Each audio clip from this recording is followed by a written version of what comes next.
Hey guys, Disloner Magic here, and I just want to make a quick video to make you guys aware of something.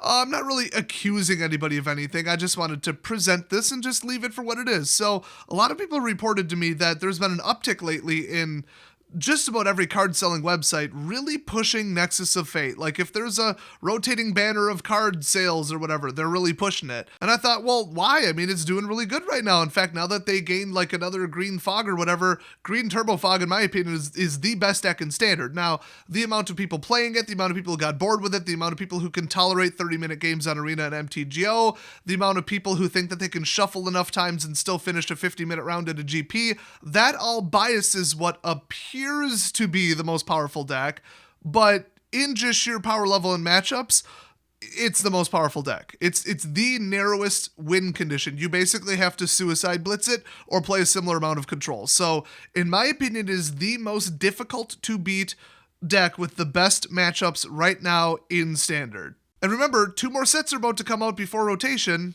We're going to get more scry, more draw, more ramp, and more blue cards. So, theoretically, Nexus should become even more playable. That's not guaranteed, it's just that should be the general trend. So why is everybody trying to dump it? Now, would they be slashing prices to dump it? Maybe. I mean, that's kind of like taking the hit up front if you haven't caught my drift, if they got insider information about Nexus being banned in the near future. I mean, it sure seems like a lot of major sellers are trying to offload them pretty aggressively, but then again, it's a really expensive card, it's in standard, maybe they're just trying to sell it. I mean, there is plausible deniability to every single thing I'm going to state in this entire video. That's why it's interesting, but I'm not like absolutely accusing them all of colluding and knowing things. But one thing I will say is like sites like Star City Games, they have been accused of this with pretty strong evidence many times of, oh look, this price shot up before an announcement. Oh look, this card went way down in price on just your site right before a ban or something like that. I mean, those are before my time. I mean, they're kind of few and far between, but they're also kind of making a pattern, you know what I mean? The one I remember is Star City Games jacked up the price of dual lands, which you need for Legacy, and they're like hundreds of dollars. They upped the price of them a couple weeks, I think it was, or at least like 2 weeks or something before the announcement of, oh, we're holding Legacy as like a 3-person team thing at whatever, Pro Tours or GPs or whatever. Well, goody goody, now everybody needs dual lands if they want to compete. Great. When questioned about it, the owner of SCG said, we were just reassessing prices and we do them on a schedule and these were due to be reassessed and market trends look like they were going up. For all we know, people who did know about the decision at Wizards and their friends and their high-level judges and everybody that all talked to each other allegedly, they bought up 10 or 20 or 30 of the lands knowing they would go up.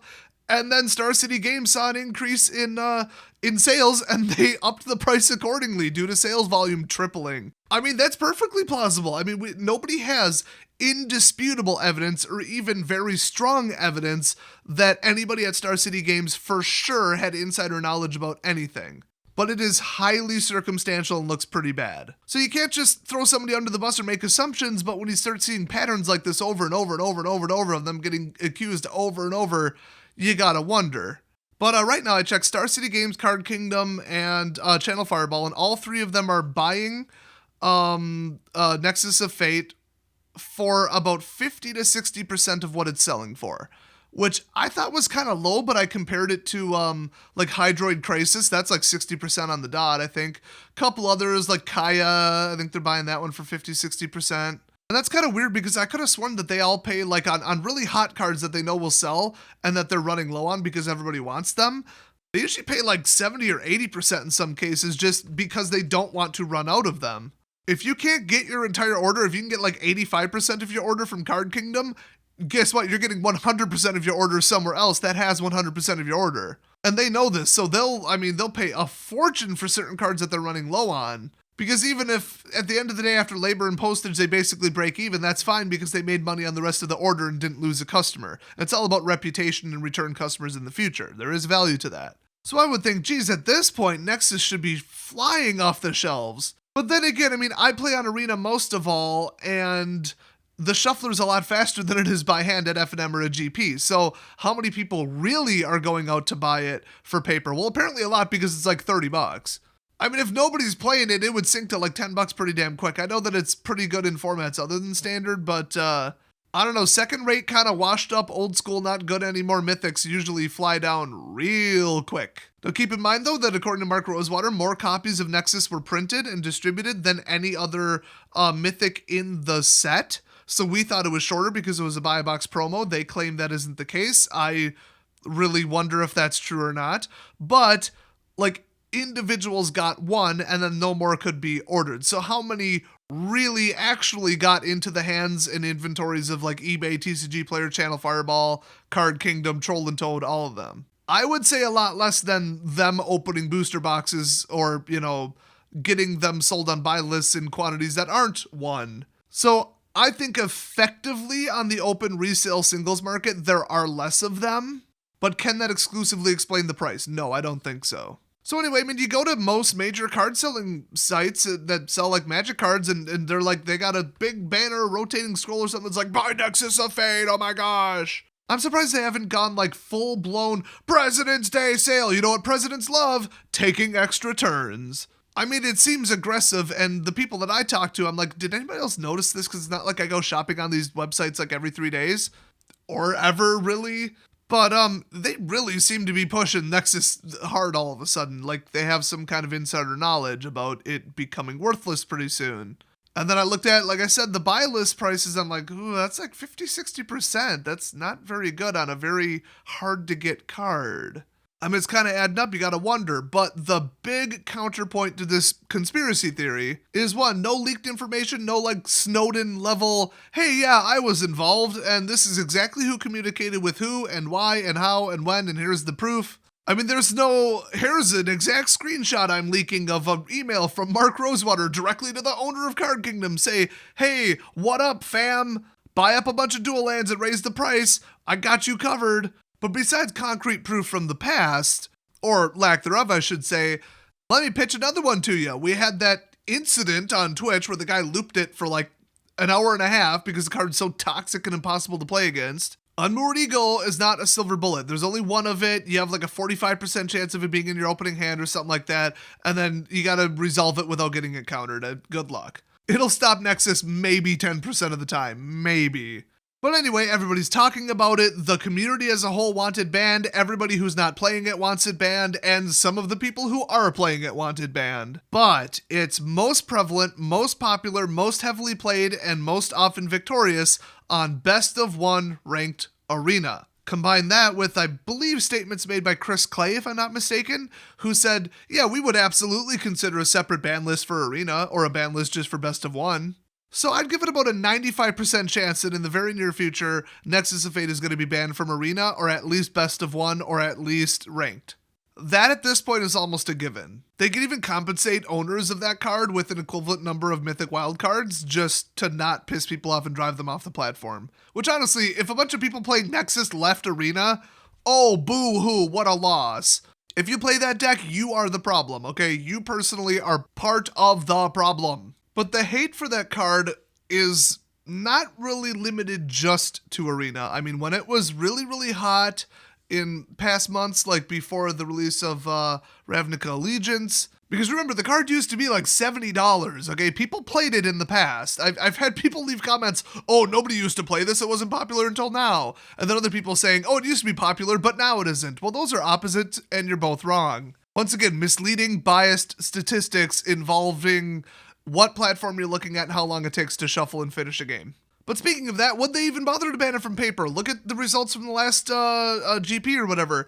Not a lot of Nexus because people just cannot finish the damn game in 50 minutes. I mean, at GPs, every time you shuffle, your opponent shuffles your deck too, and you got to do it once per turn minimum. So although there is a difference, I mean, the writing's on the wall, people want Nexus banned, and every time they get on social media, they're like, ban Nexus, ban Nexus. It might not be implied that, oh, you're talking about Arena. So the word in the community is absolute witch hunt, you know, angry mob with pitchforks and torches, burn the card. And what would you do if you were like Card Kingdom or Channel Fireball or whatever, and you heard that? You would try to get rid of these in case there's any merit to it whatsoever. Yeah, it's a toxic asset. It's a hated card. It's very high potential on the potential ban list. No matter how distant you think that might be of a possibility, it would be in the top 5 cards that are being considered for a ban. I mean, anybody can agree on that. So let's say it does get banned and everybody goes back to all these sellers saying, oh, you were trying to offload them. You were aggressively marketing them to people and trying to get people to buy them and lowering the buy list price and, whatever else they may or may not have been doing. They could just come right back at you and say, well, of course we thought it was going to get banned. We don't need insider information. Everybody hates this damn card. So at the end of the day, is there a grand conspiracy to offload these and push them on people really, really quickly? The answer is I don't know. I would lean towards no, honestly, but once again, the circumstances are starting to pile up. The one strange thing is that if you look at like price tracking websites like mtgstocks.com, nothing real significant has been happening to the price. It kind of depends where you look and what platform, which that in itself is interesting. But if anything, in the last week or two, it's actually gone up in price. So I'll leave it up to you guys. I mean, first of all, I'll say if you have one, get rid of it. Oh my gosh. Like, just for safety, just in case.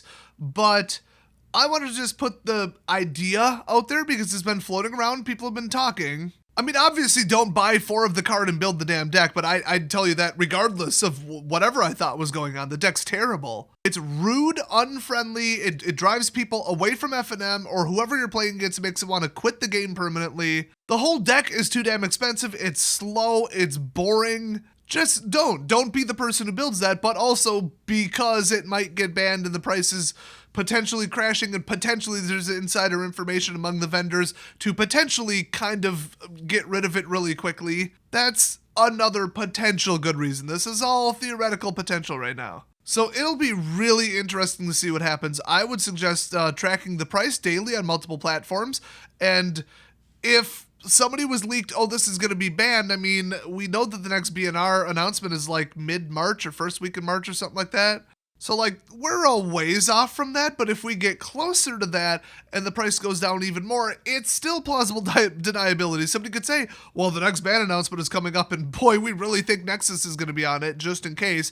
It's just like every BNR announcement, a bunch of banned modern cards go up in price because people are like, oh, maybe it'll get unbanned, and then it never does, and then they never will. Oh, except for the Commander ban list, but Wizards of the Coast doesn't manage that one. It's a bunch of crooked, devious, selfish, clueless, just scumbags who run that one. The unbanning of, what was it, Protean Hulk last time? Disgraceful. But back in the real world, where it's not, a bunch of rigged, shady crap, necessarily, if websites start dropping the price like crazy in like the middle to end of February, that will be really interesting because that would really support this. Whether it's suspicion or for sure information, without a leak or something, we just never will know. But it'll be real interesting if it goes that way.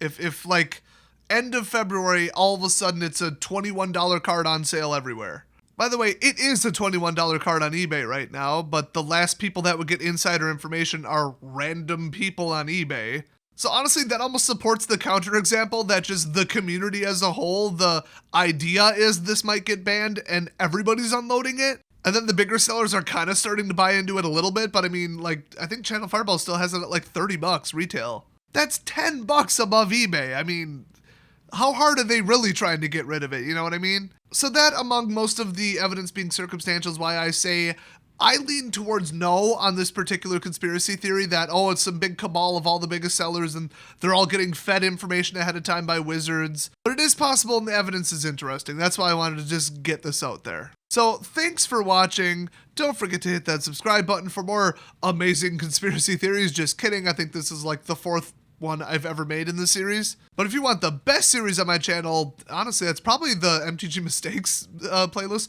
But the second best is the meme remixes, the dank meme remixes. Oh my gosh. Click on my channel name, click on playlists, and just click on dank memes. I think I called it dank meme edits. It's all the funniest edits of like Wizards of the Coast videos and stuff. Absolute art. Best videos on my channel by far. I just uploaded a new one yesterday. If you missed it, what the hell is wrong with you? Go watch it immediately. It will change your entire life. On one of the funnier like antique meme YTP style edits that I did of Mark Rosewater before, my 5-year-old niece loves it, okay? And she has a wonderful taste in YouTube videos and highbrow physical and editing comedy with wonderful timing. So it's Desolator's niece approved. If you need another reason to watch it after that, then I can't help you. But I will break into your house, duct tape you to a chair, tape your eyelids open, and force you to watch it. So let's just go the easy route and watch it right now, okay? Thank you very much, and I'll see you guys next video.